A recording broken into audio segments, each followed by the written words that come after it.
TKW Hong Kong yang menceritakan tentang Hong Kong. Oke teman-teman, sekarang Mbak Kulio berada di terminalnya Northpoint ya, terminal bus. Dan di sini tuh ternyata tempatnya mbak TKW Hong Kong yang liburannya tuh di Northpoint ya, kayak gini guys. Cuma lesehan di bawah kayak gitu, tiduran di bawah kayak gitu. Tapi terkadang-kadang tuh gini, apa ya, banyak cerita. Setiap TKW itu punya cerita masing-masing, senang dukanya itu seperti apa. Kayaknya seperti apa ya,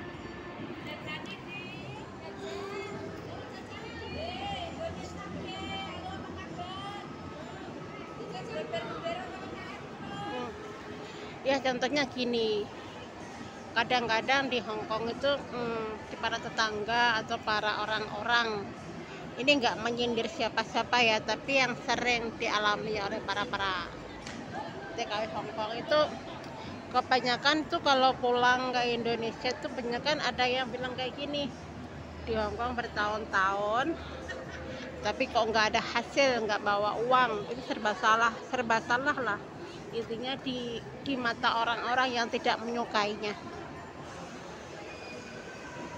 Ya mau jangan begitulah, karena setiap orang tuh kalau apa namanya kalau ke luar negeri, di Hong Kong TKW kan, Hong Kong TKW gimana sih, TKW Hong Kong ke Hong Kong atau ke Malaysia atau Singapura, Taiwan itu kan mereka punya tujuan masing-masing. Ada juga yang merantau itu untuk membantu perekonomian keluarga,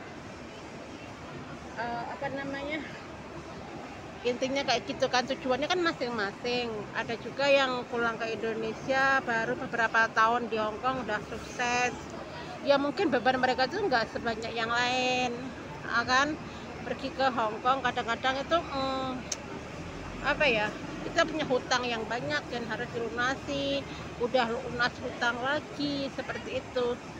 Tapi rata-rata di mata-mata orang yang tidak menyukainya selalu serba salah guys, serba salah.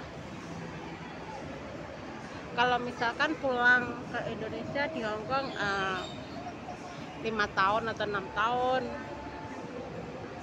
bawa uang, itu salah. Nggak bawa uang lebih salah lagi.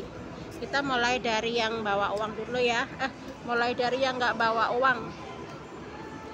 Di Hong Kong 6 tahun pulangnya kok nggak bawa uang, itu salah guys. Ada yang bilang kayak gini, di Hong Kong lo 6 tahun uangnya kemana aja, kok nggak bawa uang. Jangan-jangan dia melihara garangan atau punya bojoan atau punya apalah, intinya salah. Sedangkan mereka nggak tahu, kadang-kadang kita di Hong Kong itu kadang-kadang bayar hutang, kadang-kadang ditipu temen, kadang-kadang uangnya dikasih orang tua, kadang-kadang dikirimkan keluarga suami dan suaminya tidak amanah, orang tuanya juga tidak amanah, seperti itu. Tapi nggak ada maksud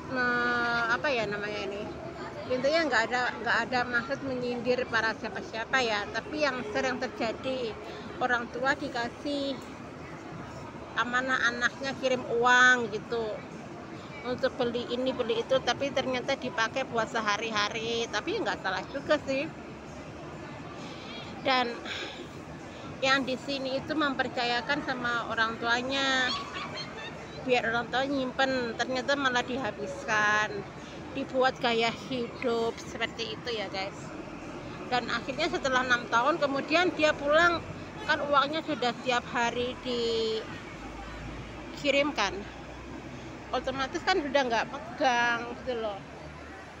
Di saat dia memberitahu mau pulang, orang tuanya tuh bilang kayak gini, kamu mau pulang bawa uang berapa? kok ada juga yang seperti itu? Apa mereka nggak mikir kalau uangnya sudah dikirimkan? Emangnya di sini kita punya pendapatan ganda kayak gitu ya? Kalau tiap bulan dikirimkan otomatis kan ya udah nggak ada. Itu dari segi TKW yang nggak punya uang ya, 6 tahun di Hong Kong atau dimanapun, tapi uangnya nggak ada. Terus seandainya ada yang juga yang apa namanya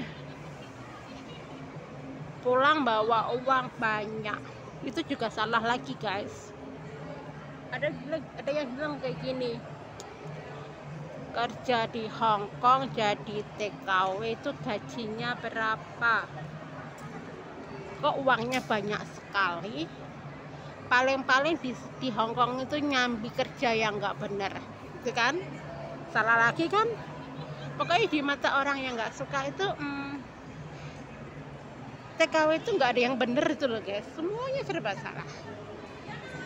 Kerja baru 6 tahun paling gajinya segitu kok bisa bangun rumah, beli mobil, beli ini, beli itu.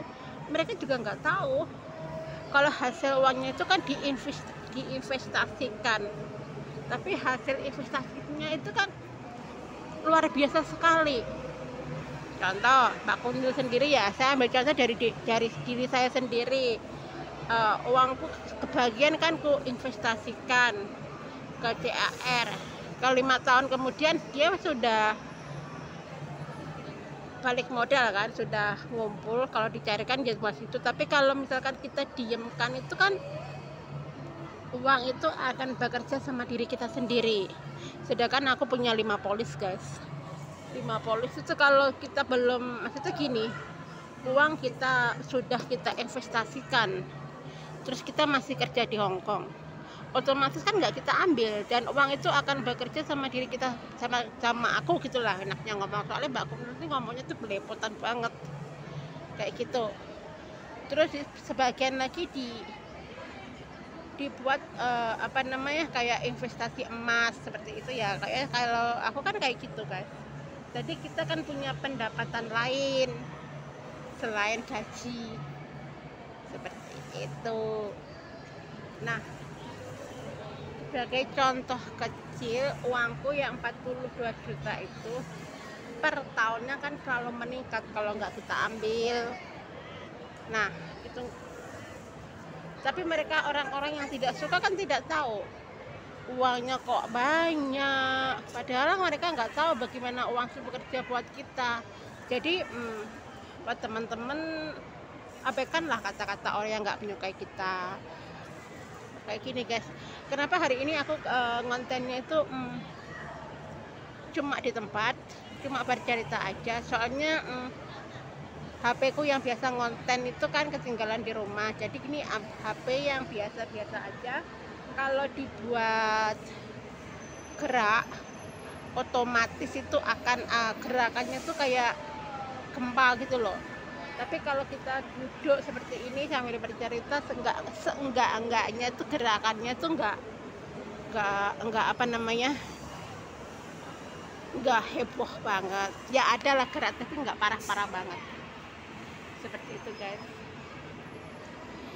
Inilah ceritanya Mbak Kunil, curhatan Mbak Kunil. Kalau ada segi positifnya diambil, kalau nggak ada segi positifnya skip aja gitu loh, nggak usah dibikin ribet gitu hidup itu. Seperti kami ini loh para TKW, rehatnya cuma kalau mau hemat ya di lantai bayar beber tiker seperti itu udah jadi kok. Nah udah cukup buat kita rehat. Nah inilah perjuangan kami para TMI, dan bagi teman-teman yang sudah like, dan subscribe, makasih, dan semoga rezekinya semakin lancar. Dan Mbak Kunil minta maaf ya, mungkin video kali ini tuh nggak ada pemandangan yang bisa diberikan dengan seperti biasanya yang jalan-jalan kayak gitu. Soalnya kan seperti yang aku bilang tadi, HP-nya itu yang biasa buat konten itu ketinggalan di rumah, jadi sekarang kontennya itu nggak dengan menggunakan HP ala kadarnya. Ya udah, videonya Mbak Kunil sampai di sini dulu, dan tunggu video selanjutnya dari Mbak Kunil. Oke, see you, bye bye. Assalamualaikum.